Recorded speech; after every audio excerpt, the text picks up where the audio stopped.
अस्सलाम वालेकुम, मेरा नाम मुबश्शिर लुकमान है और आप देख रहे हैं मुबश्शिर लुकमान यूट्यूब चैनल। भारत का तो ये वतीरा रहा है कि वो अपने मुल्क के अंदर पैदा गैर मामूली और हंगामी सूरत हाल का सद्देबाब का जवाब हमेशा पाकिस्तान के खिलाफ इंतहा पसंदाना और शिद्दत पसंदाना जज्बात को हवा देकर करता है। और आज भारत की हिंदू इंतहा पसंद हुकूमत और इसकी शिद्दत पसंद वज़ीर आज़म नरेंद्र मोदी की पॉलिसीज़ के असरात खुद भारत में अक़लियतों की जानिब से शदीद रद्द अमल की सूरत में सामने आ रहे हैं। खसूसन शरीयत के मुतनाज़ कानून के ख़िलाफ़ होने वाले मुज़ाहिरों ने अब साबित कर दिया है कि भारतीय सरकार भारत को अब सिर्फ हिंदुस्तान बनाने पर कारबंद है और इसकी मौजूदगी में अक़लियतें खसूसन मुसलमान अक़लियतों का जीना अजीरन बनाया जा रहा है। और भारत के अंदर पैदाशुदा सूरत हाल ने खुद भारत का मुकर्रदा चेहरा और इंतहा पसंद चेहरा दुनिया भर में एक्सपोज कर दिए। इसलिए अब सूरत हाल से निपटने और निकलने के लिए अपने रवायती हथकंडों का इस्तेमाल करते हुए LOC को दोबारा गर्म करने का अमल शुरू किया हुआ है। वैसे आपने अगर अभी तक इस चैनल को सब्सक्राइब नहीं किया तो प्लीज़ कर लें, बेल आइकॉन को जरूर प्रेस करिएगा। कल रात की तारीकी में भारत ने लाइन ऑफ कंट्रोल से पाकिस्तानी इलाकों के ऊपर हमला किया,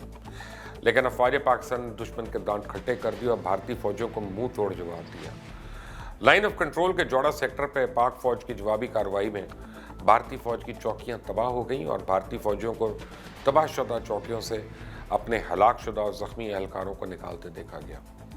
भारत की जानिब से लाइन ऑफ कंट्रोल के जोड़ सेक्टर पर बिला इश्तियाल फायरिंग की गई, जिसके बायस शहरी आबादी बुरी तरह मुतासर हुई। ISPR के मुताबिक भारतीय फौज ने जोड़ा सेक्टर पर खौफनाक बमबारी की, जिसकी वजह से पाक फौज के 3 जवान शदीद ज़ख्मी हो गए,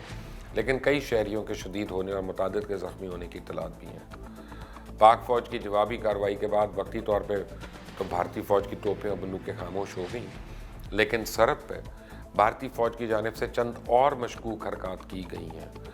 जिससे बज़ाहिर ये मालूम होता है कि भारत पाकिस्तान से जंग छेड़ने की तैयारी किए बैठा है। भारत ने लाइन ऑफ कंट्रोल पर लगी बाड़ को 5 मुख्तलिफ हिस्सों से काट दिया और भारत ने लाइन ऑफ कंट्रोल पर जंगी हथियार भी पहुँचा दिए और भारत ने सरहद पर अपने 2 मिसाइल्स भी नस्ब कर दिए हैं, यानी 2 डिफरेंट कैटेगरीज के, जबकि जंगी टैंक भी तैनात किए जा चुके हैं। आर्मर्ड उनकी वहाँ मूव कर चुकी है। सरहद पे भारतीय फौज की तादाद में बेपनाह इजाफा कर दिया गया, अनयूजुअल है। और अगर भारत के माइंडसेट को पढ़ा जाए तो भारत के इलाकाई अज़ाइम में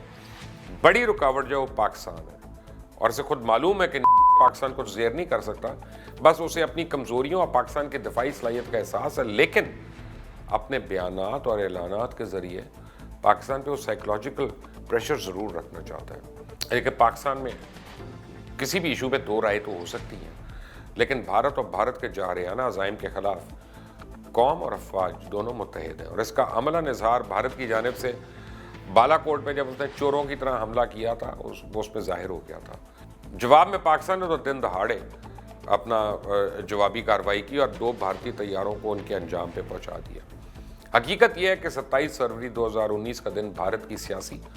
और दिफाई तारीख में इसकी शर्मिंदगी और जगसाई का बायस बना। लिहाजा ये सोचना कि भारत LOC को गर्म करके पाकिस्तान पर जारियत मुसर्रर करेगा, ये उसकी खाम ख्याली है। बहरहाल पाकिस्तान ने अक़वाम मुत्तहिदा को फौरी तौर पर ख़त लिखा है और भारतीय अज़ाइम से एक बार फिर आगाह किया। जनवरी 2019 से लेकर अब तक 3000 के करीब LOC के खिलाफ वर्जियाँ हुई हैं, जिसमें 300 के करीब निहत्ते शहरियों में बच्चे और ख़वातीन शामिल हैं, उनको निशाना बनाया गया बाकायदा। ये ज़रूर है कि खुदा ना करे कि पाकिस्तान के अंदर कोई गैर मामूली और हंगामी सूरत हाल तारी हो, क्योंकि दुश्मन तो हमेशा मौके की आड़ में रहता है और दुश्मन से हमेशा अलर्ट ही रहना चाहिए। इस वक्त पाकिस्तान के अंदर बाज़ इदारों के दरमियान गैर एलानिया तनाव की कैफियत महसूस करते हुए भी भारत की जानिब से शरपसंदी सामने आ रही है और इसी बिना पे शायद इसने सरहदों पर गैर मामूली नकलो हरकत बढ़ा दी है। आज की सूरत हाल देखें तो एक एजेंडे के तहत पाकिस्तान को अंदरूनी तौर पर गैर मुस्तहकम करने की कोशिशें हो रही हैं और इस एजेंडे पर पाकिस्तान के अंदर कौन कौन किस किस तरह गामजन है, इस अमर का जायज़ा लेना तो सबकी जिम्मेदारी है। पाकिस्तान में सियासत की बुनियाद पर इख्तलाफ राय हो सकता है, लेकिन अगर कोई ये समझे कि अपने मफादात के लिए मुल्की बका और सलामती पर असरअंदाज हो सकेगा तो ये अमर और ये अमल किसी तौर काबिल कबूल नहीं, ना ही मुल्की हालात इसके मुतहम्मिल हो सकते हैं। लिहाजा मुल्क को दरपेश चैलेंजेस से निजात, कौमी मफादात के तहफ़्फ़ुज़ और इदारा जारी के लिए सबको होश के नाखून लेने पड़ेंगे और एक दूसरे को दीवार से लगाने और गिराने की बजाय सूरत हाल को संभालने की कोशिश करनी पड़ेगी। वो इसी में मुल्क और कौम की बका है اور یہی عمل ملک کو خطرات سے نجات دلا کر استحکام کی منزل پر لے جا سکتا ہے۔ خصوصاً بھارت کی جانب سے آنے والی دھمکیاں اور خصوصاً LOC پر ہونے والی تیاریوں کے جواب میں حکومت اور اپوزیشن کو مل کر ایک ایسا مؤثر جواب دینا چاہیے جو ان کے مذموم ایجنڈے اور عزائم کو غارت کرنے کا باعث بنے۔ اس بات میں کوئی دو آرا نہیں کہ بھارت کے جارحانہ عزائم کے جواب میں ہمیشہ پاک فوج نے اپنا مؤثر کردار ادا کیا، لیکن نئی صورتحال جو ہے اس میں بوکھلاہٹ کے شکار بھارت سے کسی بھی اقدام کے جواب میں قوم کو اپنی فوج کے ساتھ کھڑے ہونے کی ضرورت ہے، اور تبھی یہ ممکن ہوگا کہ جب سیاسی محاذ پر انتشار خلفشار کا خاتمہ اتحاد و یکجہتی کی فضا میں ہو، کیونکہ بھارت جیسے دشمن کا مقابلہ پاکستان کی